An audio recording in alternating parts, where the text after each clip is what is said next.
ورسوله فإن أحسن الكلام كلام الله وخير الهدي هدي محمد صلى الله عليه وسلم وشر الأمور محدثاتها وكل محدثة بدعة وكل بدعة ضلالة الضلالة في النار. اعوذ باللہ من الشیطان الرجیم. بسم اللہ الرحمن الرحیم. یا ایہا الذین آمنوا اتقوا اللہ حق تقاتہ ولا تموتن الا وانتم مسلمون. یا ایہا الناس اتقوا ربکم الذی خلقکم من نفس واحدہ وخلق منها زوجها وبث منہما رجالا کثیرا ونساء واتقوا اللہ الذی تساءلون به والارحام ان اللہ کان علیکم رقیبا. یا ایہا الذین آمنوا اتقوا اللہ وقولوا قولا سدیدا یصلح لکم اعمالکم ویغفر لکم ذنوبکم ومن یطع اللہ ورسولہ فقد فاز فوزا عظیما. وقال تعالی لقد كان لكم في رسول الله أسوة حسنة. وقال تعالى أم لهم شركاء شرعوا لهم من الدين ما لم يأذن به الله ولولا كلمة الفصل لقضي بينهم وإن الظالمين لهم عذاب أليم. وقال النبي صلى الله عليه وسلم ما ترکت شیئا الا یقربکم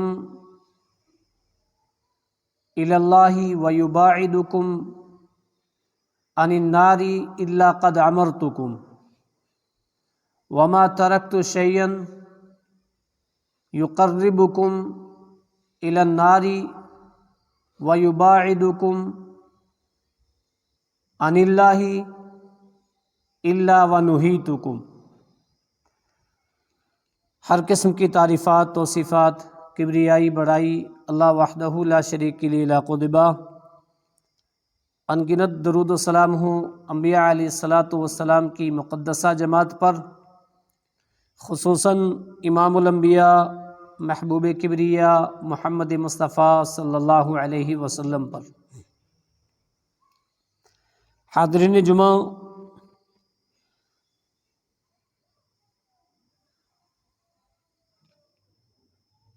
اسلامی سال کا یہ تیسرا مہینہ ہے جس کو ربیع الاول کہا جاتا ہے. یہ وہ مہینہ ہے جس مہینے کے اندر محسن انسانیت، مکارم اخلاق، امام الانبیاء محمد عربی صلی اللہ علیہ وسلم کی ولادت بسعادت ہوئی. یہی وہ مہینہ ہے جس میں رسول اکرم صلی اللہ علیہ وسلم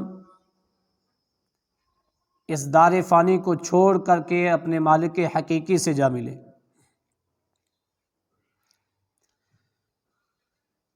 اس مہینے کے اندر خاص طور سے 12 ربیع الاول کو عید میلاد النبی کا جشن منایا جاتا ہے، جو آپ صلی اللہ علیہ وسلم کی ولادت کی طرف منسوب کیا جاتا ہے. اللہ رب العالمین نے قرآن مجید کے اندر ارشاد فرمایا لقد کان لکم فی رسول اللہ اسوۃ حسنہ. تمہارے لیے نبی اکرم صلی اللہ علیہ وسلم نمونہ ہیں. اللہ کے نبی صلی اللہ علیہ وسلم نے جو کام کیا، جس کام کے کرنے کا حکم دیا، یا جو کام صحابہ اکرام رضوان اللہ علیہم اجمعین نے آپ کی موجودگی میں کیا اور آپ نے اس میں خاموشی اختیار کی، اللہ کے نبی صلی اللہ علیہ وسلم اسوہ اور نمونہ ہیں۔ دوسری آیت کریمہ کے اندر فرمایا ما آتاکم الرسول فخذوہ، رسول اکرم صلی اللہ علیہ وسلم تمہیں جو چیز دیں اس کو لے لینا، اور جس چیز سے روک دیں اس سے رک جانا۔ آئیے آج کے خطبے میں عید میلاد النبی کی حقیقت کیا ہے اس تعلق سے سنیں۔ دراصل رسول اکرم صلی اللہ علیہ وسلم کی پیدائش جس کی طرف عید میلاد النبی کو منسوب کیا جاتا ہے، اگر ہم تواریخ کی ساری کتابیں، احادیث کی ساری کتابیں مطالعہ کریں جن میں رسول اکرم صلی اللہ علیہ وسلم کی ولادت بسعادت کا تذکرہ ہے، 90% حدیثیں اور 90% تواریخ کی کتابیں رسول اکرم صلی اللہ علیہ وسلم کی ولادت بسعادت پیر کے دن 9 ربیع الاول کو ہوئی۔ کچھ لوگوں نے 8 ربیع الاول کو لکھی، کچھ لوگوں نے 12 ربیع الاول کو لکھی، لیکن زیادہ تر روایات، زیادہ تر تواریخ کی کتابیں رسول اکرم صلی اللہ علیہ وسلم کی ولادت بسعادت 9 ربیع الاول کو بیان کرتے ہیں۔ خود امام احمد رضا نے 8 ربیع الاول کو آپ صلی اللہ علیہ وسلم کی ولادت بسعادت کا تذکرہ کیا۔ اسی طرح سے دوسرے بہت سارے بزرگوں نے 12 ربیع الاول کو، لیکن اللہ کے نبی صلی اللہ علیہ وسلم کی جو یوم ولادت ہے وہ صحیح اور زیادہ تر احادیث اور اقوال کے مد نظر رسول اکرم صلی اللہ علیہ وسلم کی ولادت بسعادت 9 ربیع الاول کو ہوئی۔ یہ آپ کی ولادت کے تعلق سے ہے۔ رہی بات یہ کہ کیا آپ کی ولادت پر خوشی منانا، جشن منانا، جلسہ و جلوس نکالنا، کیا شریعت اسلامیہ میں اس کی اجازت ہے؟ کیا رسول اکرم صلی اللہ علیہ وسلم نے ایسا کیا ہے؟ ہر سال خوشی منائی ہے، منانے کا حکم دیا ہے، صحابہ نے منایا، تابعین نے منایا، تبع تابعین نے، ائمہ اربعہ نے، محدثین نے،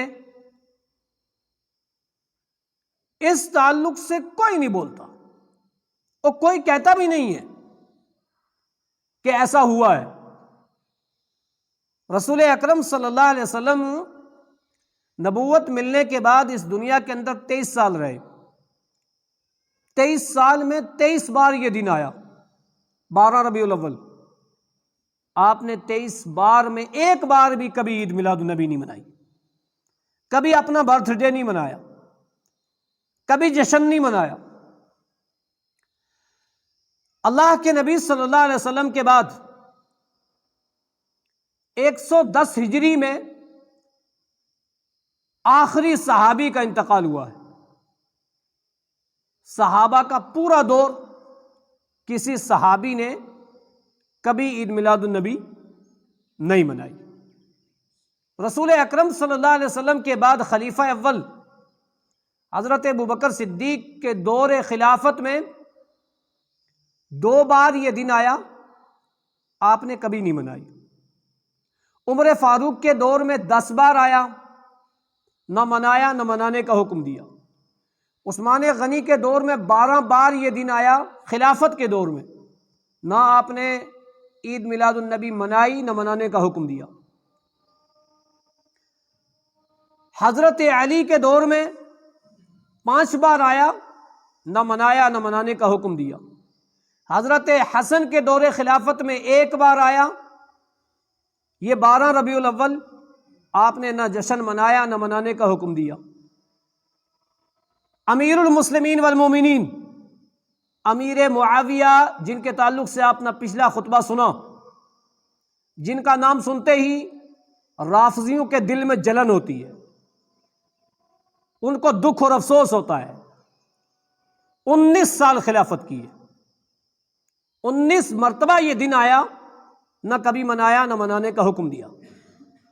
ائمہ اربعہ کو دیکھ لیجئے، امام ابو حنیفہ کے دور میں 47 بار آیا، کبھی نہ منایا نہ منانے کا حکم دیا۔ اسی طرح سے امام شافعی، امام احمد بن حنبل، امام مالک یا دوسرے محدثین یا پیران پیر شیخ عبد القادر جیلانی رحمۃ اللہ علیہ، کسی دور میں عید میلاد النبی کا نہ کوئی ثبوت ملتا ہے، نہ کبھی انہوں نے منایا نہ منانے کا حکم دیا۔ آخر کیا وجہ ہے؟ جو چیز نہ قرآن میں، نہ حدیث میں، نہ صحابہ سے، نہ تابعین سے، نہ تبع تابعین سے، نہ محدثین سے، نہ ائمہ اربعہ سے، نہ پیران پیر شیخ عبد القادر جیلانی سے، خیر القرون کے دور میں ملتی نہیں، تو جو چیز وہاں نہیں ملتی، آج وہ دین ہو سکتی ہے؟ آج وہ ثواب بن سکتی ہے؟ آج وہ درست ہو سکتا ہے؟ علمی میدان میں آ کے لوگ دیکھیں نا، آگے بڑھ کر کے تو دیکھیں نا۔ اگر کوئی چیز ثواب کی صحابہ نے نہیں کی، آج ثواب کی بن سکتی ہے وہ۔ ایک حدیث سنیے، حدیث عن ابی سعید الخدری رضی اللہ عنہ قال قال رسول اللہ صلی اللہ علیہ وسلم ما ترکتکم شیئا یقربکم الی اللہ ویباعدکم عن النار الا قد امرتکم۔ اللہ کے نبی صلی اللہ علیہ وسلم نے کیا فرمایا؟ اے میری امت کے لوگوں، اے میرے صحابہ، اے قیامت تک آنے والے سارے مسلمین، ایک بات یاد رکھ لینا، میں نے کوئی بھی چیز ایسی نہیں چھوڑی جو تمہیں اللہ کے قریب کرے اور جہنم سے دور کرے، مگر میں نے تمہیں اس کے کرنے کا حکم دے دیا۔ الا وقد امرتکم بہ، میں نے تمہیں اس کا حکم دے دیا جس عمل کے کرنے سے تم تقرب الہی حاصل کر سکو، متقی بن سکو، نیک بن سکو، جس عمل کے کرنے سے تمہیں ثواب مل سکتا ہو، وہ کوئی چیز ایسی نہیں ہے جو میں نے تمہیں کہی نہ ہو۔ میں نے تمہیں اس کے کہنے کا حکم دے دیا، اور ہر وہ چیز جو تمہیں جہنم سے دور کرے، جو تمہیں جہنم سے دور کرے اور اللہ کے قریب کرے، میں نے اس کا بھی تمہیں حکم دے دیا۔ میں نے اس چیز سے بھی تمہیں روک دیا کہ یہ تمہیں جہنم سے قریب کرنے والی ہے، ایسا مت کرنا، اس کو مت کرنا، اللہ سے دور کرنے والی ہے، الا وقد نہیتکم، میں نے تمہیں اسے روک دیا۔ تو اس چیز کے کرنے کا حکم اللہ کے نبی نے دیا؟ نہیں دیا۔ تو اللہ کے نبی نے کیا فرمایا؟ ہر وہ چیز جو تمہیں اللہ کے قریب کرے اور جہنم سے دور کرے، میں نے تمہیں اس کے کرنے کا حکم دیا، اور جو چیز تمہیں اللہ سے دور کرے اور جہنم کے قریب کرے، میں نے تمہیں اس چیز سے روک دیا ہے۔ لہذا ساری چیزوں کو مد نظر رکھتے ہوئے یہ بات اظہر من الشمس ہے، چمکتے سورج کی طرح، کہ نبی اکرم صلی اللہ علیہ وسلم کی ولادت بسعادت پر خیر القرون میں کسی نے کوئی جشن نہیں منایا۔ خیر القرون کون سا ہے؟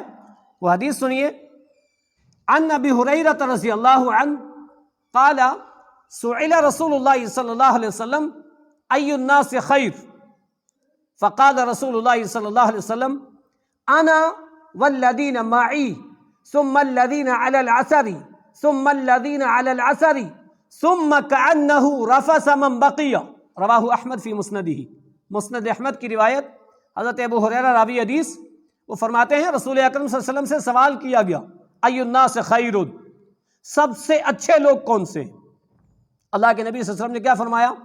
انا، میں، والذین معی، اور وہ لوگ جو میرے ساتھ ہیں۔ اچھا، دو جملے ہوتے ہیں، صاحب اور مع، دونوں ساتھی کے معنی میں، لیکن معی کے اندر جو بلاغت اور جو معنی پایا جاتا ہے وہ صاحب کے اندر نہیں پایا جاتا. اس لیے قرآن کے اندر بھی کیا ہے؟ محمد رسول اللہ والذین معہ. معہ کا مطلب کیا ہوتا ہے؟ جو خوشی میں بھی ساتھ، غمی میں بھی ساتھ، دکھ میں بھی ساتھ، سکھ میں بھی ساتھ. فوراً کہا چلو جہاد کے لیے تو فوراً تیار، جس بات کا حکم دیا وہ فوراً تیار. یہ صحابہ کا مقام تھا، ہمیشہ ہر وقت آپ کے ساتھ رہنے والے تھے. تو فرمایا سب سے بہتر میں والذین معی، اور وہ لوگ جو میرے ساتھ ہیں. وہ کون ہیں؟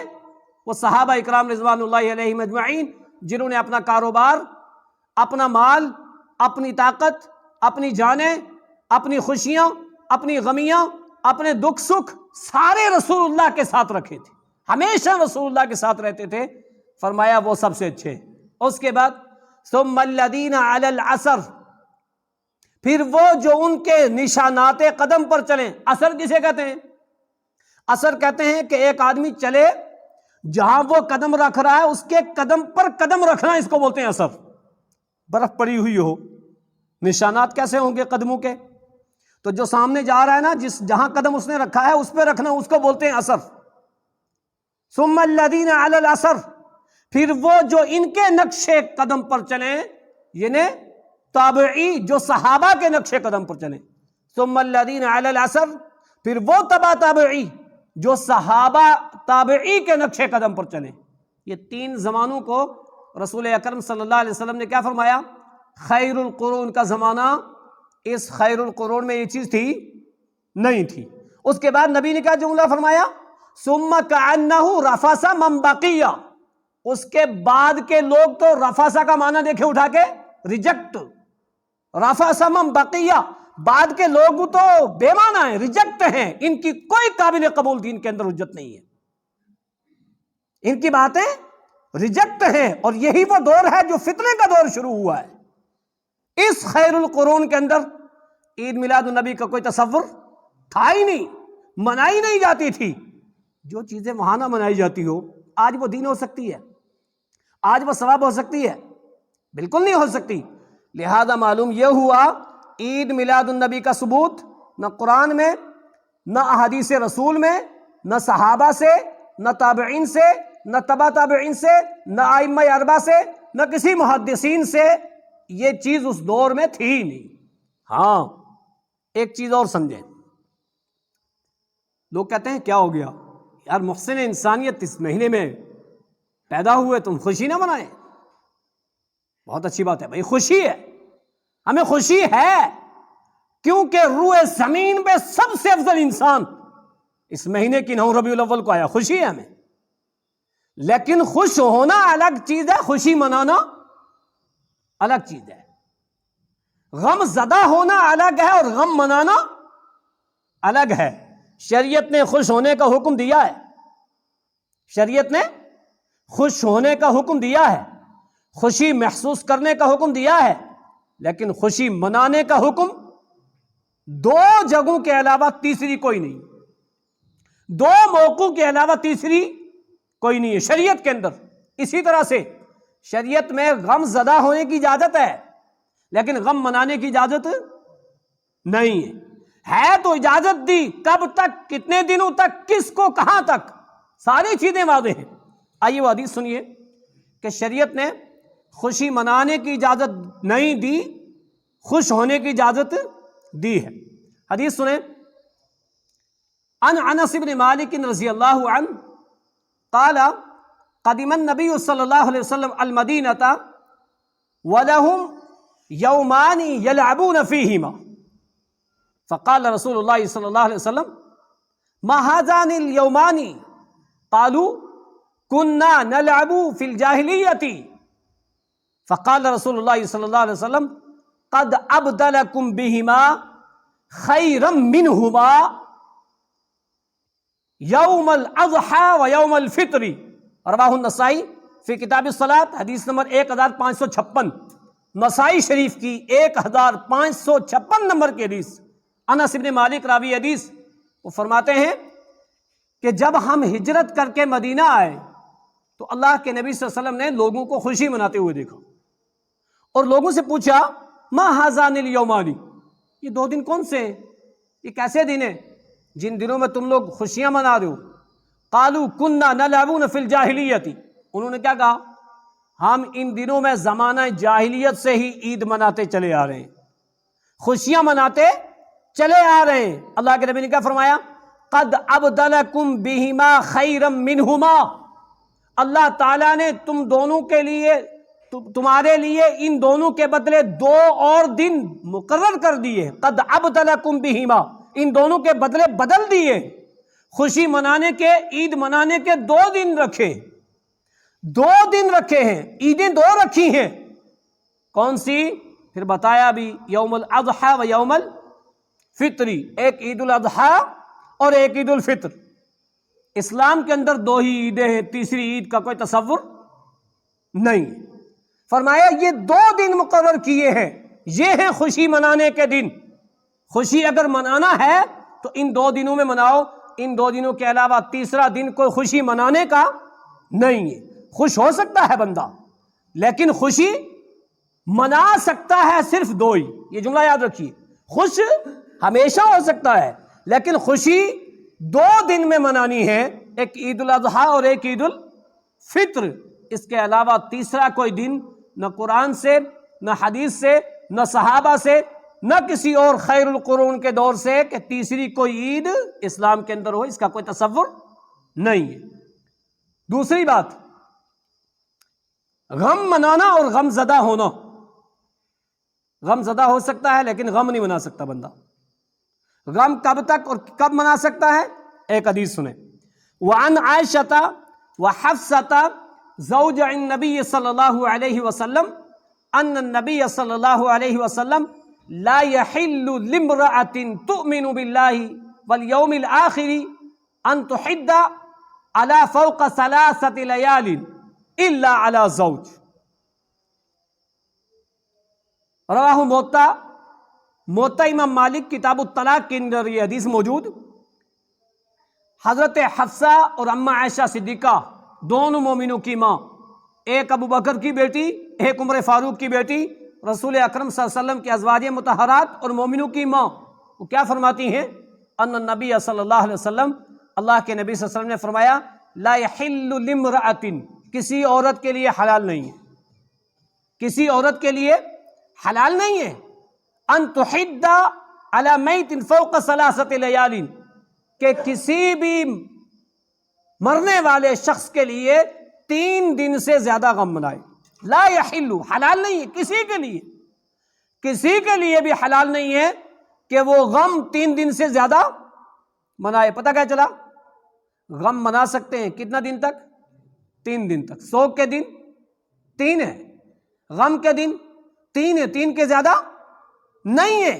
3 دن تک کوئی بھی غم زدہ غم منا سکتا ہے، لیکن 3 دن سے زیادہ نہیں۔ ہاں 3 دن سے زیادہ الا علی زوج، بیوی کے لیے ہے کہ بیوی اپنے مرنے والے شوہر کے لیے 4 مہینہ 10 دن سوگ منائے گی، اس کے علاوہ سوگ نہیں منایا جائے گا۔ معلوم کیا ہوا کہ غم زدہ ہو سکتا ہے بندہ، لیکن غم منا نہیں سکتا۔ منا سکتا ہے تو کتنا؟ 3 دن، 3 دن سے زیادہ صرف بیوی کو اجازت ہے شریعت کے اندر کہ 4 مہینہ 10 دن غم منا سکتی ہے۔ اسی طرح سے خوش ہو سکتا ہے بندہ، لیکن خوشی منا نہیں سکتا۔ خوشی منائے گا تو کتنی عیدیں منائے گا تو کتنی؟ 2 عیدیں، 2 خوشیاں جو نبی اکرم صلی اللہ علیہ وسلم نے خود دی ہیں۔ یہ اسلام کے اندر یہ چیزیں موجود ہیں۔ اب رہی چیز یہ کہ آخر یہ چیز آئی کہاں سے؟ یہ کب ایجاد ہوئی اور اس کو ایجاد کرنے والا کون ہے؟ یہ کیسے آج دین کا حصہ بن گئی؟ صحیح معنی میں جب انسان کسی ایک غلط چیز کو بولتے رہے نا، ایک بولنے والا 10 20 50 اور پھر اس پہ محنت ہونے لگے تو کیا ہو جائے گا؟ وہی صحیح بن جائے گی اور جو غلط ہے وہ مٹ جائے گی۔ ختم نہیں ہوتی غلط صحیح چیز، صحیح مٹے گی، صحیح دب جائے گی، ختم نہیں ہوگی۔ تو وہ غلط چیز جو ہے وہی صحیح بن جائے گی، وہی عام ہو جائے گی۔ سب سے پہلے اس کا ایجاد کرنے والا اربل کا بادشاہ ابو سعید کوکبوری، اور جس کے بارے میں آپ فتاوی رشیدیہ دیکھ لو یا اور دوسرے لوگوں کے فتاوے دیکھ لو، ان لوگوں نے لکھا ہے کہ یہ آدمی کون تھا۔ یہ گانے بجانے کو حلال سمجھنے والا، شراب نوشی کرنے والا، اس نے 603 ہجری کے اندر اس کو ایجاد کیا۔ کب؟ 603 ہجری میں عراق کے ایک شہر اربل، موصل کے قریب، وہاں اس کو سب سے پہلے اس بندے نے کیا کیا؟ عید میلاد النبی منانے کا حکم دیا۔ دو چیزوں کا شریعت میں ہمیشہ نقصان ہوا ہے، ایک کس کا؟ ایک جس مالدار نے اپنی کمائی غلط استعمال کی اس کی مالداری کا، اور ایک علماء سو کا۔ علماء سو اور وہ مالدار جنہوں نے اپنے مال کو صحیح استعمال نہیں کیا، دین کا نقصان آپ تاریخ پڑھ کے دیکھیں یہیں سے ہوا ہے۔ اس نے اپنے مال کا، اپنے طاقت کا، اپنے رعب و دبدبے کا غلط استعمال کیا، اور اس وقت بھی سہارا بنے علماء سو۔ وہ کون سے؟ عمر ابن الخطاب الحسن المعروف دہیہ کلبی، المتوفی 663، یہ شخص اس نے اس بادشاہ کی ہاں میں ہاں بھری، اور اس نے ایک کتاب لکھی التنویر فی سراج المنیر، اور اس میں عید میلاد النبی کو ثابت کرنے کی کوشش کی۔ کہیں سے اینٹ، کہیں سے روڑا، کہیں سے کنکر لا کر کے اکٹھا کیا، کہا یہ ہے، کیونکہ اس کے سارے دلائل ایسے ہی ہیں، باطل اور بے بنیاد ہیں، اس کا کوئی ثبوت نہیں ہے۔ اس نے اس پر مبنی ایک کتاب لکھ کر کے بادشاہ کے سامنے پیش کر دی۔ بادشاہ نے کیا کیا؟ اس کو 1000 اشرفیاں دی، خوش ہوا، اس کتاب کو دیکھ کر کے خوش ہوا۔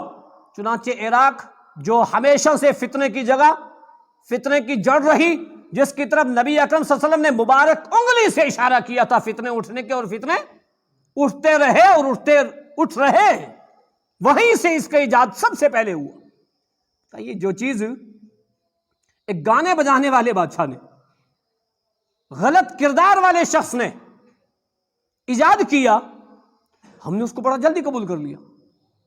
قرآن میں نہیں، حدیث میں نہیں، کہیں نہیں، اس کو ہم نے بہت جلدی لے لیا۔ کیوں لے لیا؟ یار کیا کوئی غلط تھوڑا ہی ہے، کیا غلط ہے اس میں؟ ہم تو خوشی منا رہے ہیں، اس میں کون سی حرج ہے؟ اس میں کون سی غلط بات ہے؟ اس میں کیا ہو گیا؟ آئیے میں بتاؤں کیا حرج ہے، کیا غلط ہے۔ اللہ کے نبی صلی اللہ علیہ وسلم کی حدیث، اما عائشہ راویہ حدیث، وعن عائشہ رضی اللہ عنہا قالت قال رسول اللہ صلی اللہ علیہ وسلم من احدث فی امرنا ھذا ما لیس منہ فہو رد۔ من احدث فی امرنا ھذا، جس شخص نے ہمارے امور دینیہ میں کوئی چیز ایجاد کی اپنی طرف سے، ما لیس منہ، جس کا میں نے حکم نہیں دیا، میں نے نہ کی، میرے صحابہ نے نہ کی، فہو رد، وہ مردود ہے۔ جو عمل نبی نے نہ کیا ہو، نہ کرنے کا حکم دیا ہو، نہ صحابہ نے نہ کیا ہو، وہ کبھی خیر کا باعث نہیں ہو سکتا، ثواب کا باعث نہیں ہو سکتا، وہ کبھی نیکی نہیں ہو سکتی۔ ذرا سوچنے کی بات ہے، اگر یہ نیکی ہوتی، اگر یہ درست ہوتا، یہ صحیح ہوتا، صحابہ سے چھوٹ گیا، محدثین سے چھوٹ گیا، ائمہ اربعہ سے چھوٹ گیا، اور یہ نیکی ان سے بھول گئی تھی، ہم نے کی، ہم نے اس کو شروع کیا۔ ابو سعید کوکبوری نے اس کو شروع کیا، ایک مردہ سنت کو ایجاد کیا۔ ایسا ہرگز نہیں ہے، یہی چیز ہے جو دین میں ایجاد کی گئی ہے، اور اللہ کے نبی صلی اللہ علیہ وسلم کی اس حدیث جو صحیح مسلم کی حدیث ہے، جو بخاری کے اندر بھی ہے، 2697 نمبر کی یہ حدیث ہے، اللہ کے نبی نے فرمایا وہ عمل مردود ہے جو میں نے نہ کیا ہو، نہ کرنے کا حکم دیا ہو، کوئی اور کرے، وہ عمل کیا ہے؟ مردود ہے۔ اور اسی طرح سے 1870 نمبر کی بخاری کی حدیث، حضرت علی رضی اللہ تعالیٰ عنہ وہ فرماتے ہیں، سنیے، وعن ابراہیم التیمی عن ابیہ ان علی رضی اللہ عنہ قال ما عندنا شیء الا کتاب اللہ وهذه الصحیفۃ وفیہ المدینۃ عائر وکذا من احدث محدثا او آوى محدثا فعليه لعنة الله والملائكة والناس اجمعین ولا يقبل صرفا ولا عدلا۔ بخاری شریف کی حدیث 1870 نمبر کی، ابراہیم التیمی اپنے باپ سے روایت کرتے ہیں، اور وہ کیا کہتے ہیں؟ حضرت علی رضی اللہ تعالیٰ عنہ نے فرمایا، حضرت علی نے کیا فرمایا؟ ما عندنا شیء الا کتاب اللہ، لوگوں میرے پاس کچھ نہیں، ایک اللہ کی کتاب، وہذہ الصحیفۃ، اور ایک صحیفہ اٹھایا۔ پتہ کیا چلا؟ لوگ کہتے ہیں حدیثوں پہ کس کو یقین؟ جو یہ شک کرے وہ صحیح بخاری کی 1870 نمبر کی حدیث دیکھے۔ حضرت علی نے اس وقت کہا تھا ما عندنا شیء الا کتاب اللہ، ہمارے پاس کوئی کتاب، کوئی کچھ نہیں ہے، ایک اللہ کی کتاب ہے، وہذہ الصحیفۃ، اور ایک یہ صحیفہ ہے۔ وہ صحیفہ کیا تھا؟ وہ حدیثیں لکھی ہوئی تھی۔ خود فرمایا کتاب اللہ، اللہ کی کتاب، وہذہ الصحیفہ، اور یہ صحیفہ۔ اور پھر کیا کہتے ہیں؟ اس صحیفے کے اندر کیا کیا چیزیں ہیں؟ کئی صحیفے کے اندر یہ چیز بھی موجود ہے، اللہ کے نبی نے فرمایا آئرہ جگہ سے لے کر فلاں اور فلاں جگہ تک مدینہ میں یہ حرم ہے، اور اس میں اور کیا ہے؟ اس میں اور یہ ہے من احدى محدثا، جس بندے نے کوئی بدعت ایجاد کی، او آوى محدثا، یا کسی بدعتی کو پناہ دی، اس بندے پر فعلیہ لعنت اللہ، اللہ کی لعنت، والملائکۃ، فرشتوں کی لعنت، والناس اجمعین، سارے لوگوں کی لعنت۔ میں نہیں کہہ رہا ہوں، یہ کون کہہ رہا ہے؟ اللہ کے نبی صلی اللہ علیہ وسلم۔ حضرت علی دو ہی کتابیں، بولو آج ہم نے وہ دونوں کتابیں ٹھپ کر کے رکھی ہیں، تیسری اٹھائی ہوئی ہے، چوتھی اٹھائی ہوئی ہے۔ آج وہ قرآن بھی نہیں ہے، وہ حدیثیں بھی نہیں ہے، ان کی تعلیم نہیں ہے، ان کی نشر و اشاعت نہیں ہے، ہم نے نچوڑ نکالے ہوئے۔ حضرت علی نے کیا کہا؟ کتاب اللہ وہذہ الصحیفہ، ایک یہ حدیث اور دوسری یہ اللہ کی کتاب۔ واللہ انہی دونوں کے لیے نبی نے فرمایا تھا انی قد ترکت فیکم شیئین لن تضلوا بعدہما کتاب اللہ و سنتی، ان دونوں کو پکڑے رکھو گے تو گمراہ کبھی نہیں ہوگے، ان دونوں کو چھوڑو گے تو تم گمراہی میں چلے جاؤ گے۔ چنانچہ کیا فرمایا؟ اس میں یہ چیز موجود ہے، جو بدعت کو ایجاد کرے گا اس پر اللہ کی لعنت، فرشتوں کی لعنت، سارے لوگوں کی لعنت، اور پھر آوى محدثا، جو کسی بدعتی کو پناہ دے گا۔ پناہ دینے کا مطلب کیا ہوتا ہے معلوم ہے؟ آج بے شمار لوگ پتہ کیا کرتے ہیں؟ کوئی بات نہیں یار، چلے جاؤ نا، پڑوس کی بات ہے، وہ کر رہا ہے بدعت، وہ کہتے ہیں پڑوس کی بات ہے، کوئی بات نہیں، کوئی بات نہیں، رشتہ داری کی بات ہے، پالو رشتہ داریاں، پالو پڑوس۔ نبی سے جس کو محبت ہوگی، وہ رشتہ داری ہو یا پڑوس ہو، وہ بڑا ہو یا چھوٹا ہو، کبھی بدعت میں ہاں نہیں بھر سکتا۔ کوئی غلط قسم کا کھانا آئے، وہ دو ٹوک لفظوں میں کہے گا میں نہیں لیتا، یہ غلط ہے، لیکن اگر وہ نہیں ہوگے، سچی محبت نہیں ہوگی تو کیا کہے گا؟ لے لو، کوئی بات نہیں، کھانا بھلے مت، رکھ دیں گے نا۔ تو لینا بھی، یہ بھی ہاں میں ہاں بھرنا ہے، اس کو صحیح قرار دینا ہے۔ لہذا یہ چیزیں کیا ہیں؟ اللہ کے نبی نے کیا فرمایا؟ وَلَا يُقْبَلُ صَرْفًا وَلَا عَدْلًا، نہ ہی فرض نہ ہی نفل، کوئی عبادت قبول نہیں۔ 1870 بخاری کی روایت، نہ ہی فرض اور نہ ہی نفل، کوئی عبادت قبول نہیں ہے۔ من احدث فی امرنا، نبی نے فرمایا ہمارے معاملات میں، ہمارے دین میں جس نے اپنی طرف سے کوئی بات ایجاد کر کے عمل کیا وہ مردود ہے۔ دوسری روایت اما عائشہ کی، من عمل عملا لیس علیہ امرنا فہو رد، جس نے کوئی ایسا عمل کیا جو میں نے نہ کیا ہو، نہ کرنے کا حکم دیا ہو، وہ مردود ہے۔ لہذا پتہ کیا چلا؟ ہر مسلمان کو بدعت سے بچنا چاہیے۔ یہ اتنی خطرناک چیز ہے کہ یہ کبھی بھی نیکی کو قبول نہیں ہونے دے گی۔ تو کیا فائدہ ہے ایک طرف ہم نمازیں پڑھیں، روزے رکھیں، صدقات و خیرات کریں، حج کریں، قربانیاں دیں، اچھی اچھی بڑی بڑی نیکیاں کریں، اور ساتھ میں بدعت بھی کر لیں، تو ہماری یہ چیزیں کیا ہو جائیں گی؟ یہ خراب ہو جائیں گی۔ لہذا معلوم یہ ہوا شریعت کے اندر اس کا کوئی تصور نہیں۔ ہاں، لوگ جوڑتے کیسے ہیں؟ چند دلائل وہ سنیں، پھر ان کا جواب سنیں۔ نمبر 1، لوگ کیا کہتے ہیں؟ اللہ کے نبی صلی اللہ علیہ وسلم سے پوچھا گیا کہ آپ روزہ کیوں رکھتے ہیں؟ سوموار والے دن آپ روزہ رکھتے تھے، حدیث ہے یہ۔ آپ سے سوال کیا گیا اس روزے کے بارے میں، سئیلا یصوم یوم الثلاثاء، آپ کو پیر کے دن کے روزے کے بارے میں پوچھا گیا کہ آپ اس دن روزہ کیوں رکھتے ہیں؟ اللہ کے نبی نے کیا فرمایا؟ اس دن مجھے اللہ نے پیدا کیا، میں اس لیے روزہ رکھتا ہوں۔ اور پیر کا دن معلوم ہے کون سا دن ہے؟ اسی دن آپ کی ولادت ہوئی، اسی دن آپ کو نبوت ملی، اسی دن آپ نے ہجرت کی، اور اسی دن آپ کی وفات ہوئی۔ پیر کے دن ہی یہ چیزیں ہوئی، پیر کے دن۔ تو کہا میں پیر کے دن پیدا ہوا اس لیے روزہ رکھتا ہوں۔ تو کہتے ہیں دیکھو نبی نے روزہ رکھا ہے، اپنے پیدائش کے دن میں خوشی منائی ہے، تو آپ نے کیا رکھا ہے؟ روزہ رکھا ہے۔ یہ دلیل دیتے ہیں نبی اکرم صلی اللہ علیہ وسلم کی، یہ دلیل دیتی ہے۔ اچھا، ہر کم اور زیادہ عقل رکھنے والا آدمی، ان پڑھ اور جاہل آدمی، اس سے پوچھو کہ عید والے دن روزہ ہوتا ہے، وہ کیا کہے گا؟ نہیں ہوتا نا۔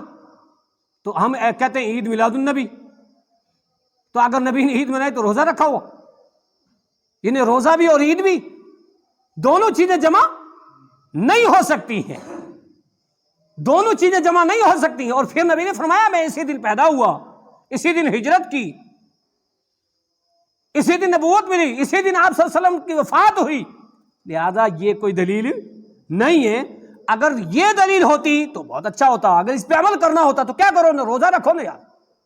اور پھر بھی وہ روزہ سال میں ایک بار، ہفتے میں ایک بار، اللہ کے نبی ہفتے میں ایک بار رکھتے تھے، تو ہم کو پھر ہر ہفتے میں منانا چاہیے نا سوموار والے دن، ہم سال میں ایک بار مناتے، اور وہ پیر کا دن ہو یا نہ ہو، بس 12 ربیع الاول ہو، لہذا یہ کوئی دلیل نہیں ہے۔ دوسری بات، لوگ کیا کہتے ہیں؟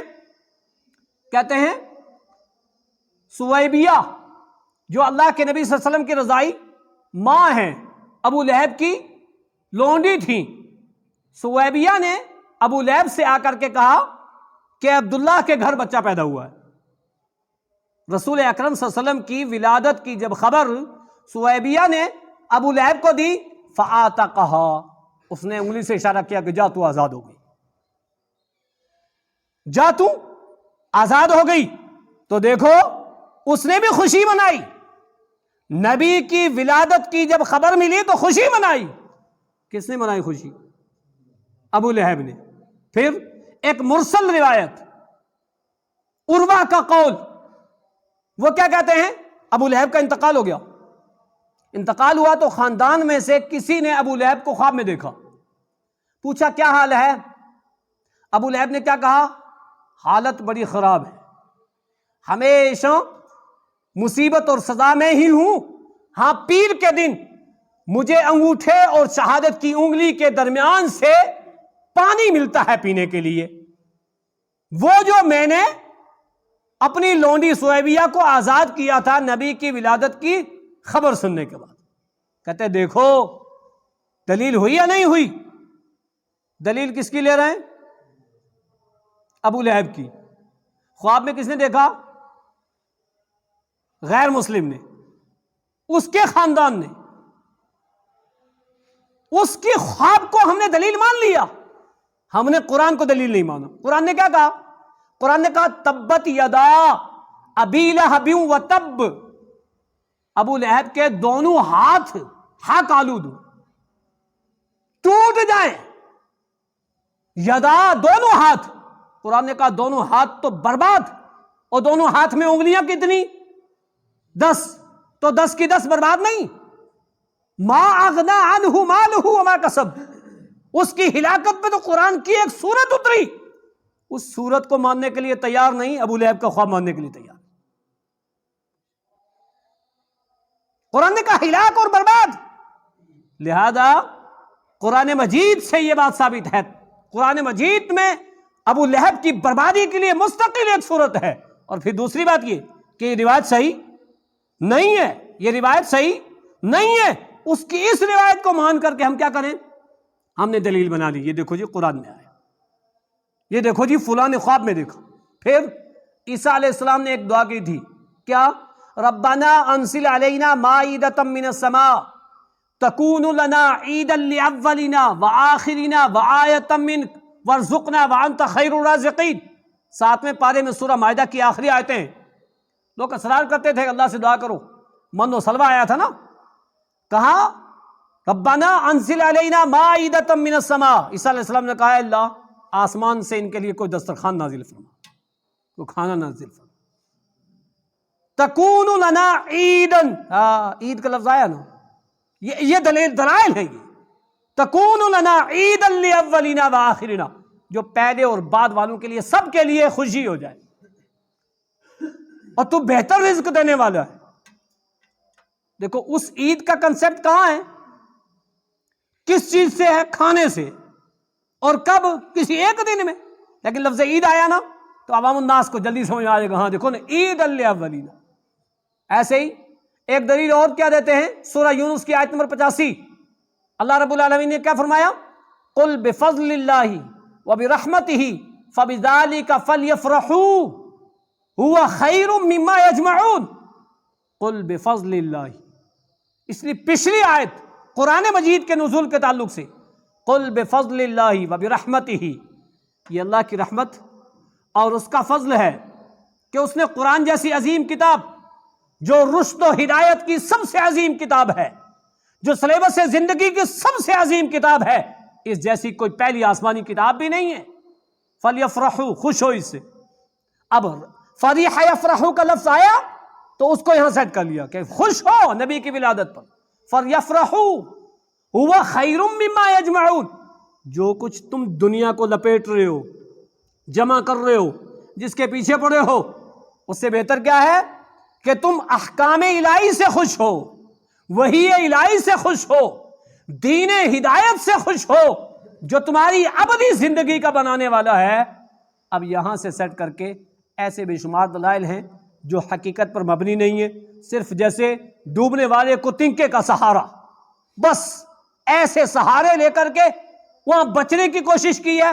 میں نے کہا آپ خیر القرون کا دور پڑھ کر کے دیکھ لو، یہ چیزیں وہاں کہیں نہیں ملیں گی، جو وہاں نہیں ہو سکتی۔ تو میں نے ایک حدیث پڑھی تھی کہ اللہ کے نبی نے فرمایا ہر وہ چیز جو اللہ کا تقرب حاصل کرنے والی ہے اور جہنم سے دور کرنے والی ہے، میں نے تمہیں اس کے کرنے کا حکم دے دیا، اور جو تمہیں جہنم کے قریب کرنے والی ہے، اللہ سے دور کرنے والی ہے، میں نے تمہیں اس سے روک دیا، اس کے اندر یہ چیز موجود نہیں ہے۔ اللہ رب العالمین نے قرآن مجید سورہ مائدہ آیت نمبر 3 کے اندر فرمایا الیوم اکملت لکم دینکم، آج میں نے دین کو مکمل کر دیا۔ تو ہم نے اس دین کو مکمل مانا، جب اس میں یہ چیز تو نہیں ہے تو مکمل کا مانا۔ اسی لیے امام مالک کہا کرتے تھے من ابتدع فی الاسلام بدعۃ یراھا حسنۃ فقد زعم ان محمدا صلی اللہ علیہ وسلم خان الرسالہ، جو شخص دین میں کوئی بدعت ایجاد کرے اور اسے کیا کہے کہ یہ اچھی ہے، یہ اچھی ہے، اس کا یہ گمان ہے کہ نبی اکرم صلی اللہ علیہ وسلم نے دین میں خیانت کر دی، اس نبی کی خیانت کو یہ اجاگر کر رہا ہے۔ اس لیے قرآن کی آیت ہے الیوم اکملت لکم دینکم، دین مکمل ہے، اس مکمل دین کے اندر اس کا کوئی ثبوت نہیں ہے۔ دکھ اور افسوس کی بات ہے کہ ہم قرآن نہیں پڑھتے، احادیث رسول نہیں پڑھتے، اور ہم محدثین اور ائمہ اربعہ کے اقوال اور پھر اس سے پیچھے آپ صحابہ کی زندگی جو خیر القرون کی ہے، تابعین کی زندگی خیر القرون کی ہے، ہم اس کو نہیں پڑھتے۔ جب اس کو پڑھیں گے تو ہمیں پتہ چلے گا یہ چیز نہیں ہے۔ پھر ایک چیز اور، لوگ پتہ کیا کہتے ہیں، اس میں کون سا گناہ ہے؟ کیا ہو گیا یار، ہم تو نبی کا تذکرہ کرتے ہیں، بہت اچھی بات، اس مہینے میں نبی کے تذکرے کرو، نبی کی سیرت پڑھو نا، نبی کی احادیث مبارکہ پڑھو، نبی کی احادیث مبارکہ پر عمل کرو، احادیث مبارکہ کو سمجھنے کی کوشش کرو، بہت اچھی بات ہے۔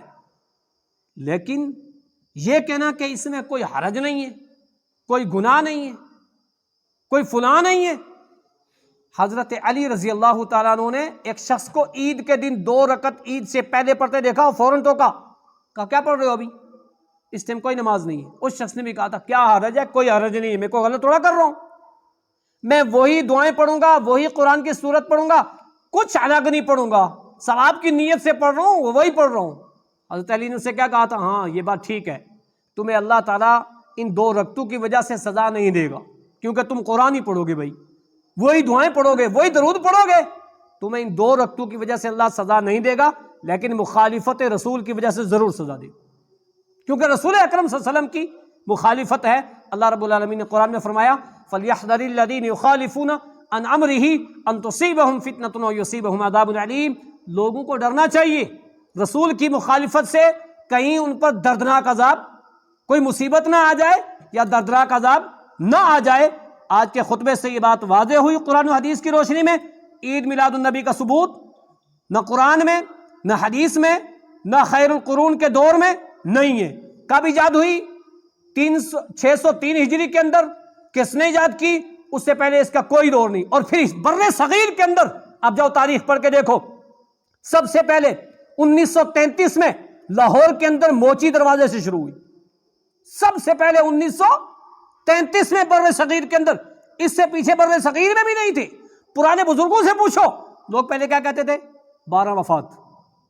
اب 12 وفات چینج، اب اس کی جگہ عید میلاد نبی. کیوں 12 وفات سمجھ میں آتا نا کہ یار 12 وفات، 12 ربیع الاول کو نبی کی وفات، تو یہ تو کنسیپٹ نہیں ہے نا. تو اس کو بدلو، بدل کے کیا کہہ دیا؟ عید میلاد نبی، جس کا کوئی تصور اسلام کے اندر نہیں ہے.